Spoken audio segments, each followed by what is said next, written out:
இயேசு கிறிஸ்துவின் இனிதான நாமத்தினாலே உங்கள் ஒவ்வொருவரையும் நான் வாழ்த்தி வரவேற்கிறேன். இந்த காட்ஸ் கிரேஸ் ஊழியத்தின் மூலம் உங்களை சந்திப்பதில் மிகவும் மகிழ்ச்சி அடைகிறேன். இந்த நாளிலும் கூட வேதத்திலிருந்து ஒரு வசனத்தை நம்ம தியானிப்போம். 1 சாமுவேலின் புஸ்தகம் 1ஆம் அதிகாரம் 10ஆம் வசனம். அவள் போய் மனம் கசந்து மிகவும் அழுது கர்த்தரை நோக்கி விண்ணப்பம் பண்ணினான்னு சொல்லப்பட்டிருக்கிறது. இங்கே அன்னாள் தன் இருதயத்திலே ஆண்டவரோடு கூட தேவ சமூகத்தில் பேசின அவருடைய உள்ளத்தில் உள்ள வேதனைகள் எல்லாவற்றையும் தேவ சமூகத்தில் என்ன செஞ்சால் ஊற்றினாள் சொல்லி என்ன செஞ்சிருக்கு சொல்லப்பட்டிருக்கிறது. இந்த அன்னாள் எல்கானாவுடைய மனைவி. அவளுக்கு 2 மனைவிகள் இருந்தாங்க. ஒன்று அன்னாள், ஒன்று பெனினாள். பெனினாளுக்கு பிள்ளைகள் இருந்தாங்க, அன்னாளுக்கு யார் இல்லை, பிள்ளைங்க இல்லை. இது நிமித்தம் அந்த சீலோவாமில் அவங்க பண்டிகை கொண்டாடுற போகிற சமயத்துல எல்லாம் இந்த பெனினாள் அவளை என்ன செய்வா, மன நோகும்படி பேசுவா. இது நிமித்தம் அன்னாள் என்ன செய்வா, அழுது கொண்டே இருப்பா.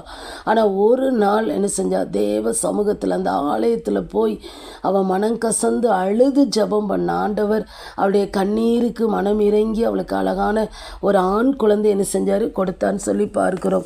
பாருங்க, 2 ராஜாக்களின் புஸ்தகம் 20ஆம் அதிகாரம் 3ஆம் வசனத்தை நம்ம வாசிக்கும்போது அது பின்பகுதியில் எசேக்கியா மிகவும் அழுதான்னு சொல்லப்பட்டிருக்கு. எசேக்கியாவை ஆண்டவர் தீர்க்கதரிசி மூலம் இனி அவன் வீட்டு காரியங்களெல்லாம் ஒழுங்குபடுத்துன்னு சொல்லும்போது அவன் அழுது ஜெபம் பண்ணான். ஆனால் ஆண்டவர் உடனே ஆயுசு நாட்களில் 15 வருஷத்தை என்ன செஞ்சார், அவனுக்கு கூட்டி கொடுத்ததை பார்க்கிறோம். ஆண்டவர் கண்ணீருக்கு அவனுக்கு மனம் இறங்கினார்.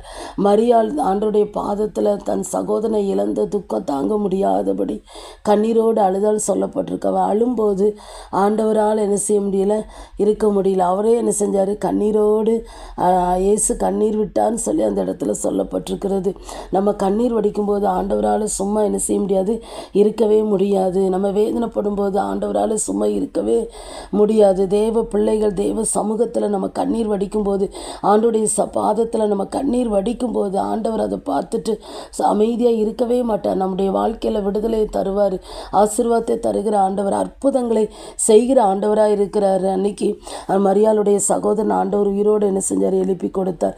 இயேசு கிறிஸ்து கூட பலத்த சத்தத்தோடும் கண்ணீரோடு ஜெபித்தான்னு சொல்லி வேதத்தில் சொல்லப்பட்டிருக்குது.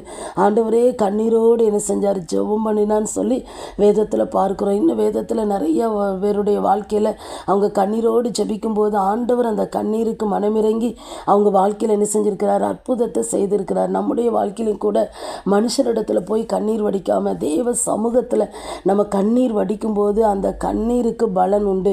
அந்த கண்ணீரை கண்டு ஆண்டவர் சும்மா இருக்க மாட்டார். ஆண்டவர் அந்த காரியத்தில் நமக்கு அற்புதத்தை செய்கிற ஒரு ஆண்டவராக என்ன செய்கிறாரு, இருக்கிறார். அப்படி நம்ம கண்களை மூடி நம்ம ஜெபம் பண்ணலாமா? எங்களை நேசிக்கிற நல்ல தகப்பனே, இந்த நாளிலும் கூட ஆண்டவரே அப்பா, கண்ணீரோடு ஜெபிக்கிற அந்த ஜெபத்தை குறித்து சிந்திக்க எங்களுக்கு கிருபை கொடுத்தீங்கப்பா.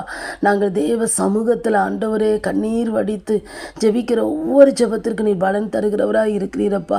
அதற்காக உமக்கு ஸ்தோத்திரம். எங்கள் கண்ணீருக்கு மனம் இறங்குகிற ஒரு ஆண்டவராக நீர் இருப்பதற்காக ஸ்தோத்திரப்பா. இந்த வார்த்தையை கேட்கிற தேவ பிள்ளைகளுக்காக ஸ்தோத்திரம். யாரெல்லாம் இப்படிப்பட்ட ஒரு சூழ்நிலையில் கடந்து போய் கொண்டிருக்கிறாங்களப்பா, அவங்களுக்கு இறங்குங்கப்பா. அவங்களை அழாதேன்னு சொல்லி ஆறுதல் படுத்துங்க. அவருடைய கண்ணீரை நீங்கள் துடைக்கும்படியாக ஜெபிக்கிறப்பா. எந்த காரியத்தை நிமித்தம் வேதனையோடு ஆண்டவரே நிந்தையோடு கண்ணீர் வடிக்கிறாங்களோ அந்த காரியத்தில் அந்த நிந்தையை மாற்றுங்க, அந்த வேதனையை மாற்றுங்க, அந்த பிரச்சனையை மாற்றுங்க. அவங்களை கர்த்தர் ஆசீர்வதித்து மேன்மைப்படுத்தும்படியாக ஜெபிக்கிறோம். நம்முடைய கரத்தில் எங்களை ஒவ்வொருவரையும் தாழ்த்தி ஒப்பு கொடுக்கிறோம். இயேசுவின் நாமத்தை ஜெபிக்கிறோம் நல்ல பிதாவே, ஆமேன்.